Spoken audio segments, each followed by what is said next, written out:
때는 일본 전국시대. 각지의 다이묘들이 저마다의 뜻으로 일어나 전국 통일을 꾀하던 한편, 갑작스럽게 출몰한 요괴라는 존재들로 인해 큰 혼란에 빠진 이곳에 금발과 푸른 눈을 가진 사무라이가 나타납니다. 신기의 존재 수호령을 볼 수 있고 귀기를 가진 요괴를 뵐 수 있는 힘을 가진 이 남자의 이름은 윌리엄. 자신의 빼앗긴 파트너 시얼샤를 되찾기 위해서 머나먼 이국에서 건너온 그는 전국시대의 혼란을 야기한 사악한 무리와 요괴들에게 맞서 싸워야 하는 여정에 오르게 되는데요. 과연 윌리엄은 이 혼란 속에서 살아남을 수 있을까요? 또한 전국의 태평성대를 탈환하고 자신의 파트너와 재회를 할 수 있을까요? 머리남이 준비한 게임 리뷰 그 네 번째는 어렵다고 이미 입소문이 널리 알려진 플레이스테이션 4의 독점 타이틀 인왕이 되겠습니다. 오랫동안 머리남의 리뷰를 기다리셨을 여러분을 위해 저 블루가 지금 막 달려왔습니다. 과연 인왕은 어떤 게임일까요? 본격 다크 전국 액션 RPG 인왕, 지금 저 블루와 함께 만나보시죠.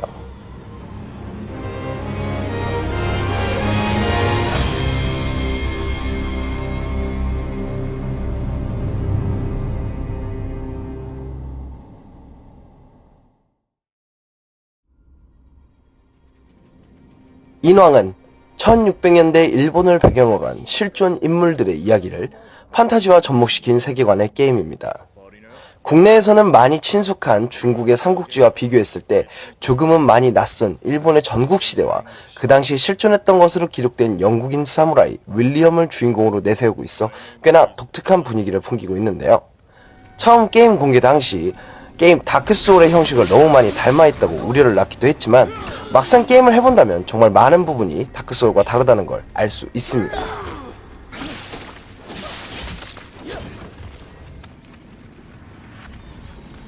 인왕은 분명 소울라이크 형식을 취하고 있어 주인공 캐릭터에 비해 어렵게 설정된 몹과 악의적으로 배치된 함정들, 한번 죽었을 때의 리스크가 크다는 점, 직접 탐사하며 비밀을 밝히는 던전 등을 주 특징으로 한 게임입니다.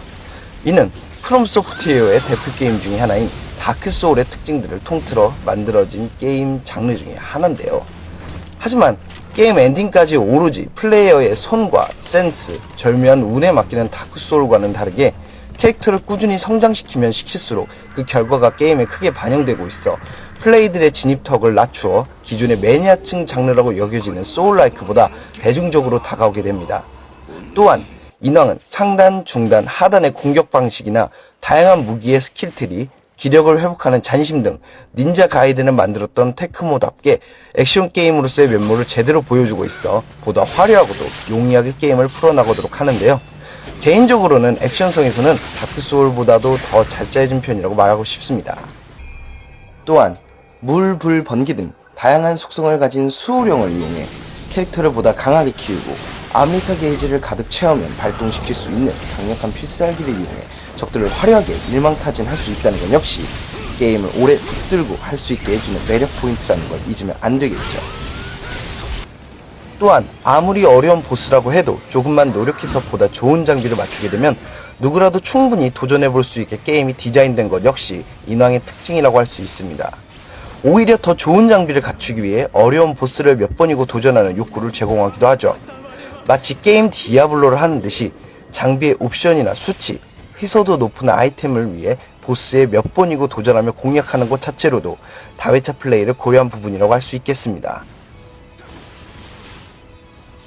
또한 다크소울 시리즈 특유의 매력이면서도 동시에 단점이었던 까다로운 멀티매칭도 인왕에서는 유저의 편의성을 고려해 디자인된 점 역시 특징으로 꼽을 수 있겠습니다. 기본적인 게임 난이도가 타 게임에 비해 높은 편인 인왕에서는 유저들을 돕거나 도움을 받을 수 있어 게임을 깨지 못하는 플레이어들도 편하고 재밌게 게임을 즐길 수 있도록 해주며 다른 유저와 함께 높은 난이도의 미션에 도전해 더 좋은 장비를 파밍할 수 있는 재미를 제공해주고 있습니다.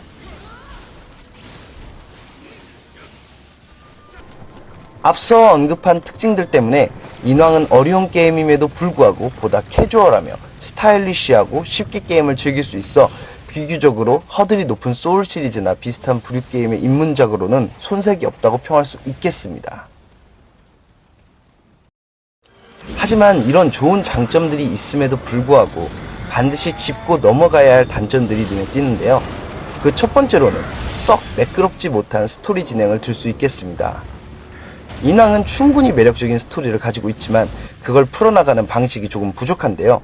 스토리가 선형적으로 진행은 되고 있으나 도무지 이해가 어려울 만큼 내러티브가 제대로 그려지지 못할 뿐 아니라 단편적으로 툭툭 끊기는 느낌을 지울 수가 없습니다.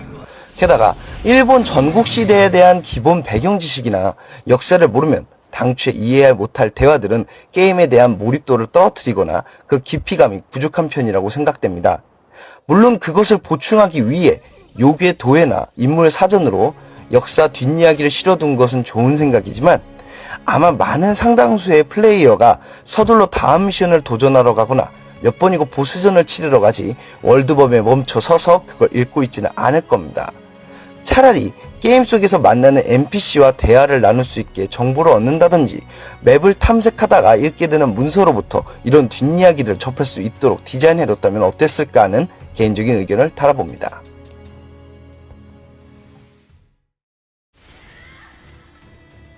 또한 안 그래도 장비와 레벨만 갖춰주면 난이도가 하락되는 이 게임의 난이도를 정말 말도 안 되게 조화시켜버리는 요소가 있으니 이 또한 단점으로 언급할 수밖에 없겠는데요. 그것은 바로 인술과 음향술입니다. 물론 일종의 마법 같은 역할로 게임을 보다 다채로운 방식으로 즐기게 해주는 요소지만 몇몇 부적술은 거의 사기나 다름없게 성능이 좋아서 난이도를 파괴시켜버립니다. 있으면 확실히 도움이 되는 소중한 기술이지만 때문에 어려움에 도전한다 라는 테마를 해칠 정도죠.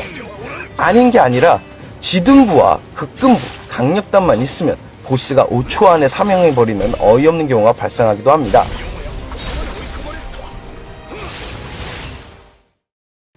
하지만 저는 무엇보다 인왕이 가진 가장 큰 단점은 바로 적 캐릭터 다양성이 너무 부족하다는 점을 꼽고 싶습니다. 그렇게나 다양한 지역과 다양한 미션이 준비되었음에도 초반 맵 몇 개만 깨다보면 이미 이 게임의 모든 적들이 죄다 똑같다는 걸 눈치채실 겁니다. 보스를 제외하곤 전부 생놀이 재탕이거나 혹은 그마저도 아닌데요. 특히 인간형 몹들은 처음부터 끝까지 한결같이 똑같은 갑옷, 똑같은 무기와 똑같은 패턴으로 만나게 되니 새로운 적들을 만나는 것에 대한 기대감과 두근거림이 금세 사라지고 맙니다. 매력적이고 멋진 보스들에 비해 터무니없을 정도로 복사 붙여넣기가 강한 느낌이 드는데요. 후속작에선 부디 더 많은 적 캐릭터가 나와줘 첫 만남부터 플레이어를 바짝 긴장하고 재밌게 해주었으면 하는 바람입니다. 게임이 발표되었을 때는 그저 유명한 게임의 플랫폼을 베껴 만든 유사작일 것이란 생각과는 다르게 인왕은 그 자체만으로도 훌륭하고 빼어난 매력을 보여주는 게임입니다. 뿐만 아니라 아이템을 제조하고 파밍하는 재미까지 더해져 몇 번이고 즐길 거리를 제공하고 있어 6만원이라는 가격이 결코 아깝지 않은 가치를 가졌죠.